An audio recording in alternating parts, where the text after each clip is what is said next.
በስመ አብ ወወልድ ወመንፈስ ቅዱስ አሐዱ አምላክ በቅድስት ሥላሴ ዘአምነ ወትማጸን ከደቀ ሰይጣን በቅድመ ዛቲ ቅድስት ቤተ ክርስቲያን ተይእቲ ስመ ማርያም ጽዮን ለዓለመ ዓለም ቅዱስ ቅዱስ ተብለህ ትመሰገን የሥራት እግዚአብሔር አምላካችን ሆይ ባለፈው ኃጢአታችንን አምላካችን ተቀበለ ተሳተፈን እስከዚህ ጊዜና ሰዓት ስለጠበቅከን ከነገር አስቀድመን እናመሰግናለን።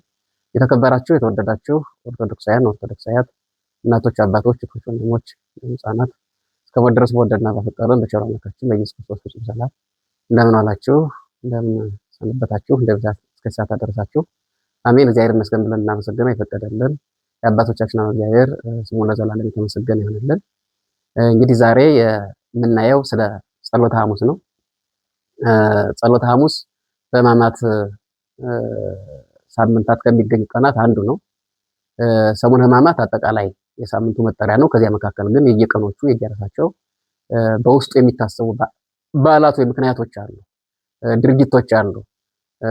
ሰሙነ ሕማማት ስንል ሕማማት ማለት መከራ ማለት ነው። የመከራ ሳምንት ማለት ነው። ደዌ ሥጋ ደዌ ነፍስን የሚያመለክት አይደለም። ከክርስቶስ መከራ ጋር የተያያዘ ነው። ትልቁ አንኳር ጉዳይ ክርስቶስ 33 ዓመት ከ3 ወር በዚህ ዓለም መጥቶ ለሰው ልጅ የከፈለውን መከራ ይልቁን በዕለተ ዓርብ የደረሰበትን መገረፉን፣ መቸንከሩን፣ ሐሞት መጠጣቱን፣ መወጋቱን የተለያየ መከራ የደረሰበትን ያንን መከራውን የምናስብበት ስለሆነ ሰሙነ ሕማማት ይባላል። በሌላ መንገድ 5500 ዘመኑን ያን የዓመተ ኩነኔ የሚባለው የሰው ልጅ መከራ የሰው ልጅ ስቃይ በጎን እናስብበታለን። ለዚያም ነው እንግዲህ ብዙ ነገር በብሉይ ኪዳን በዚህ በሰሙነ ሕማማት የሚከለከሉ ነገሮች እነዚህ ይከለከላሉ፣ እነዚህ አይከለከሉ፣ ሚፍቱ የሚባል አይቻልም የሚባለው ያንን ዓመተ ኩነኔ ለማሰብ። ምክንያቱም ፍትሐተ ኃጢአት አልተደረገም። ክርስቶስ ሳይሰቀል ፍትሐተ ኃጢአት ከኃጢአት ነፃ መሆን ከኃጢአት ባርነት ነፃ መሆን አልተቻለም የሚለው ለመጠቆም 5500 ዘመን የነበረውን ዓመተ ኩነኔው ዓመተ ፍዳን ለማሰብም አብረን ሕማማት ጋር አብረን እናስበዋለን። በዚህ ሁለት ምክንያቶች ሰሙነ ሕማማት የሚለው ስያሜ አግኝቷል ማለት ነው። እንግዲህ በሰሙነ ሕማማት ቀናቶች የየራሳቸው ቅድም እንዳሏችሁ ምክንያት አላቸው። አንዱ ዕለተ ሰኑይ ነው። ዕለተ ሰኑይ ወይም ሰኞ የምንለው ቀን በውስጡ የሚታሰብ በለስ የምትባለዋ ትታሰባለች። በለስ ምንድነው? ኢየሱስ ክርስቶስ አንድ ቀን ራበውና ይላል ሰው እንደሆነ መጠን ሊበላ ወደ በለስ ሄደና በለስ ሲሄድ በለሷ ግን ፍሬ አልነበራትምና እግዚአብሔር ይዘሰይከው ፍሬ ውስጥ የተኪ ከዚህ በኋላ በውስጥሽ ፍሬ አይሆንብሽ ብሎ አይገኝብሽ ብሎ ረገማት። ወዲያውኑ ፈጥና ደረቀች። እዚያም ደቀ መዛሙርቱ ተደነቁ ይላል።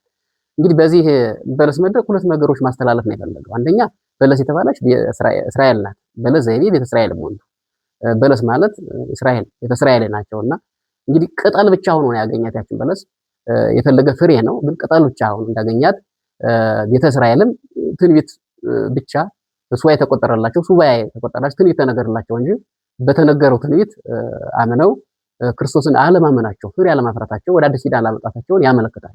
ሌላ ሁለተኛ በበለስ ምክንያት መረገም ምክንያት የኃጢአት መረገም ወይም የኃጢአትን መድረቅ መጥፋት ያመለክታል። ኃጢአት ሲባል የውርስ ኃጢአት ማለት ነው። ምልዓተ ኃጢአትም ያው ድል ኃይል እንዳያገኝ ድል እንዲነሳ ያደረገበት ቀን ስለሆነ በአንጻረ በለስ ያው ረገማ ለኃጢአት ብሎታል አባቶቻችን። በበለስ አንጻር ኃጢአትን ረገማ ትሏታል። 5500 ዘመን ደግ የሰሩ ሁሉ በአዳምና ሔዋን ኃጢአት የውርስ ኃጢአት ተይዘው ነበር። ያ ቀረ፣ ያ ደረቀ። ከዚህ በኋላ ባንቺ የሚያዝ የለም ብሎ እግዚአብሔር ያደረቀበት ቀን ነው። ከዚያ በኋላ እንግዲህ ሰው በራሱ ኃጢአት ካለ በስተቀር የሚጠየቀው በአባቱ ኃጢአት በወንድሙ ኃጢአት ሌላው በሰራው ኃጢአት አይጠየቅም። ራሱ በሰራው ጽድቅ ራሱ ይጠቀማል፣ ራሱ በሰራው ኃጢአት ራሱ ይጎዳል እንጂ በራሱ ኃጢአት ሌላው ተጠይቆበት ገሃነም የሚገባበት መንገድ የለም። የዚያን ጊዜ ግን ያው እንግዲህ እና አብርሃም እንደምናውቃቸው ደጉ አብርሃም፣ ደጉ ይስሐቅ፣ ትልቁ ታጋሹ ኢዮብ እንዲህ ታላላቅ ምንላቸው እና ያዕቆብ 12 ነገደ እስራኤል ሁሉ እንግዲህ በሰሩት ስራ መጠን ዋጋ ተከፍሏቸው አልገቡም። ለምን ከተባለ የውርስ ኃጢአት ስለነበር። የውርስ ኃጢአት በበለስ መድረቅ ምክንያት የውርስ ኃጢአትን ያደረቀበት ቀን ስለሆነ በለስ ታሰባለች። ሰኞ ማለት ማክሰኞ በማይተመኑ ትገብር ዘንተ የጥያቄ ቀን ይባላል። በአማርኛ የጥያቄ ቀን ይባላል። እነዚህ ጸሐፍት ፈሪሳውያን ክርስቶስ ወደ ቤተ መቅደስ በሆሳዕና ዕለት ተጭኖ ቤተ መቅደስ ገብቶ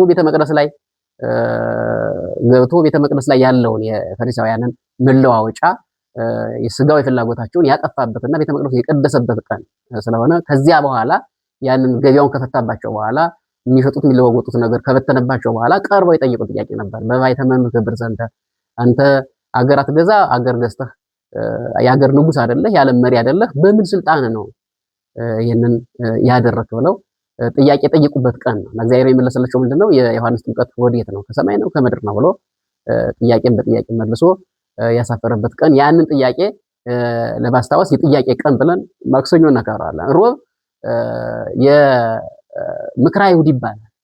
ምክረ አይሁድ ይባላል። ምክረ አይሁድ የመጨረሻ ቀን ስላገኘ ነው ምክረ አይሁድ የተባለው እንጂ ምክረ አይሁድ የሚጀምረው ከሰኞ ነው። 3 ቀን ነው ጉባኤ ያደረጉት። ሰኞ ጀመሩ፣ ማክሰኞ ጀመሩ፣ አልተስማሙም በውስጣቸው።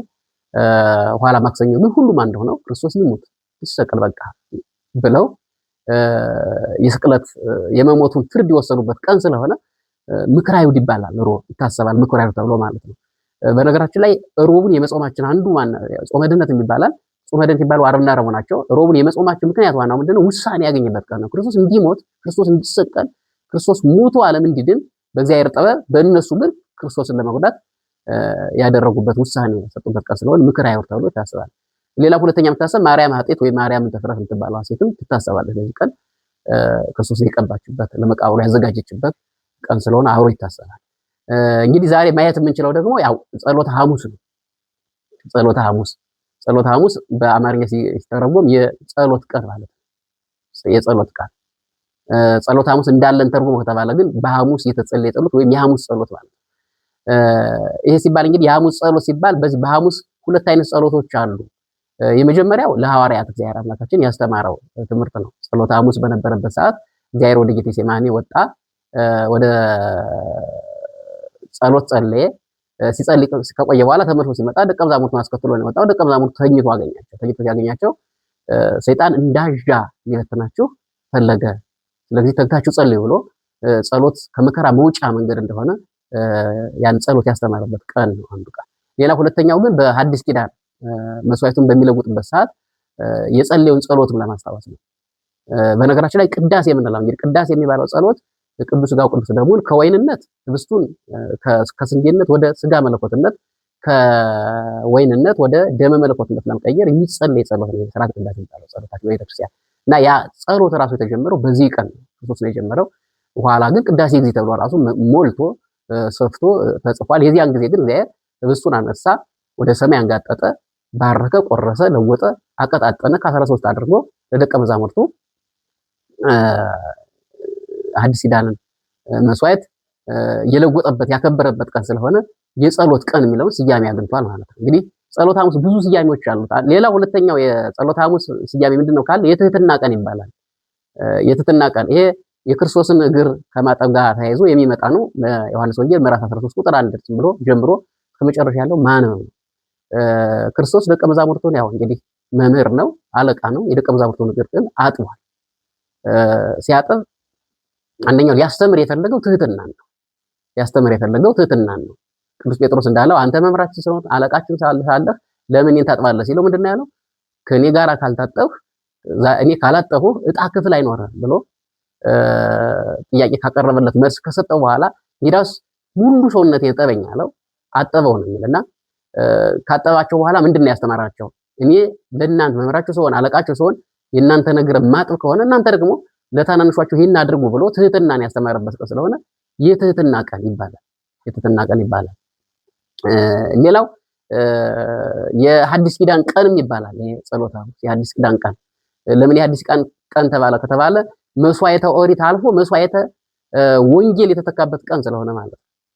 መስዋዕተ ኦሪት አልፎ መስዋዕተ ወንጌል የተተካበት ቀን ነው። እንግዲህ እግዚአብሔር አምላካችን ኢየሱስ ክርስቶስ በጸሎተ ሐሙስ ቀን ባለ ፍሱን ከተመገቡ በኋላ የአዲስ ኪዳን መስዋዕት የሆነውን ህብስቱን አንስቶ ወይኑን አንስቶ ወደ እግዚአብሔር በማመልከት በመጸለይ ህብስቱን ወደ ሥጋ መለኮትነት ደሙን ደግሞ ወደ ወይኑን ደግሞ ወደ ደመ መለኮት በመቀየር የሰጠበት ቀን ስለሆነ የአዲስ ኪዳን ቀን በመባል ይታወቃል። የመስዋዕት ቀን ይባላል። ከዚሁ ጋር የተያያዘ ነው። ሌላ ስያሜ ነው። ሌላው ምንድነው? የጸሎት ቀን ያው ቅድም ካለ ጋር የተያያዘ ነው። ሌላው የፍቅር ቀንም ብለውታል። የፍቅር ቀን ይባላል። ምክንያቱም እግዚአብሔር በዚያ በሕጽበተ እግር ካስተማራቸው መካከል አንዱ ዋናው ፍቅር ነው። ትህትና አለ፣ ፍቅር አለ። ስለዚህ የፍቅር ቀንም ብለውታል። እግዚአብሔር ከፍቅር የተነሳ ከፍቅሩ የተነሳ ደቀ መዛሙርቱን ያጠበበቀ ስለሆነ የፍቅር ቀን በመባል ይታወቃል ማለት ነው። እንግዲህ ጸሎተ ሐሙስ በጥቅሉ ለየት ያለ ቀን፣ የተለየ ቀን፣ የተለየ እግዚአብሔር የተለየ ስራ የሰራበት ቀን ስለሆነ ጸሎተ ሐሙስን በተለየ መንገድ እናከብረዋለን። በዚህ ቀን እንግዲህ ስርዓተ ቅዳሴ ይከናወናል። ቅዱስ ሥጋው ቅዱስ ደሙ ይፈተታል። ስርዓተ ቅዳሴው የሚከናወነው በለሆሳስ ነው። ለሆሳስ ማለት በማይሰማ ድምፅ በዝግታ ነው የሚቀደሰው። ለምን ከተባለ ያው ይሁዳ ኢየሱስ ክርስቶስን ከአይሁዳውያን ጋር ተመካክሮ በለሆሳስ በሹክሹክታ እግዚአብሔርን ያሳዘበት ቀን ያንን ለማስታወስ በሹክሹክታ ይቀደሳል። ሥጋው ደግሞ የሚፈተተው ግን የሐዲስ ኪዳን መስዋዕት አልፎ የብሉይ ኪዳን መስዋዕት አልፎ የብሉይ ኪዳን መስዋዕት አልፎ የሐዲስ ኪዳን መስዋዕት የተካበ ስለሆነ በዚህ ቀን ቅዱስ ሥጋው ቅዱስ ደሙን እንቀበላለን ማለት። ስለዚህ ሌላው ምንድነው የጸሎተ ሐሙስ ምንድነው የመታጠብ ቀን ይባላል። የመታጠብ ቀን ከዚህ ጋር አያይዘን እንግዲህ ራሳችንን ከኃጢአት ከበደል የምናጥብበት ቀን ነው። ሰው ደግሞ ሲቆሽሽ ኃጢአት ሲሰራ በደል ሲፈጽም በሶስት መንገድ ይታጠባል። አንደኛው በጥምቀት ነው። በነገራችን ላይ የሐዋርያት የጥምቀት ወይም የልጅነት ቀን ነው ብለው ብዙ ሊቃውንቱ ያስተምራሉ። ምክንያቱም ከልጅነት በፊት ሥጋው ደሙን መቀበል ስለሌለ ሥጋው ደሙን ለመቀበል ልጅነት ማግኘት ነበረባቸው። ያ ሕጽበተ እግሩ እንደ ልጅነቱ ናቸው ሥጋው ደሙን መቀበል ችለዋል ብለው አባቶቻችን ያስተምራሉ። እና ሐዋርያትም የልጅነት ቀን ልጅነታቸውን ያገኙበት ቀን ነው። ስለዚህ መታጠብ ማለት በሶስት መንገድ ነው መታጠብ የሚመጣው መንጻት የሚመጣው በሶስት መንገድ ነው። አንደኛው በጥምቀት ነው። ወናምናት ይምጣ ለስርዓተ ኃጢአት ለኃጢአት ማስተስሪያ በምትሆን በአንድ ጥምቀት ወይም ኃጢአትን በምታሰርበት በአንድ ጥምቀት እናምናለን ብለው ስለሱ እንደተናገሩ ሕጽበተ እግርም የጥምቀት ምሳሌ ስለሆነ የመንጻት ቀን ነው። ስለዚህ በዚህ ቀን በሶስት መንገድ መንጻት መቻል አለብን። አንደኛው በጥምቀት መንጻት አለብን። ሌላው በንስሐ መንጻት እንችላለን። ሌላው በቅዱስ ሥጋው በቅዱስ ደግሞ እንነጻለን እንታጠባለን ማለት እና ዛሬ የመታጠብ ቀን ተብሎ እንግዲህ ጸሎተ ሐሙስ እነዚህና በመሳሰሉ ስያሜዎች የሚከበር ትልቅ በዓል ነው ማለት ነው። እንግዲህ በዚህ ቀን ሁላችንም ከኃጢአት ታጥበን ንጹህ ሆነን ቅዱስ ሥጋው ቅዱስ ደሙን በልተን የስሙ ቀዳሽ የመንግስቱ ወራሽ እንደሆነ አምላካችን እግዚአብሔር ይርዳን። ይቆየን።